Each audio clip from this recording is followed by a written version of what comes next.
पुरानी बा ओ जेकर जानत दुनिया कहानी बा।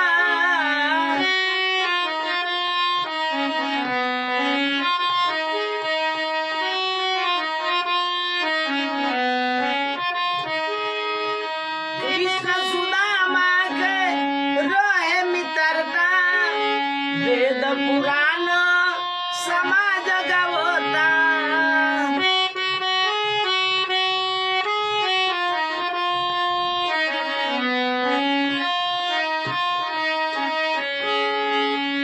कृष्ण सुदामा के रहे मित्रता वेद पुराण समाज गवता।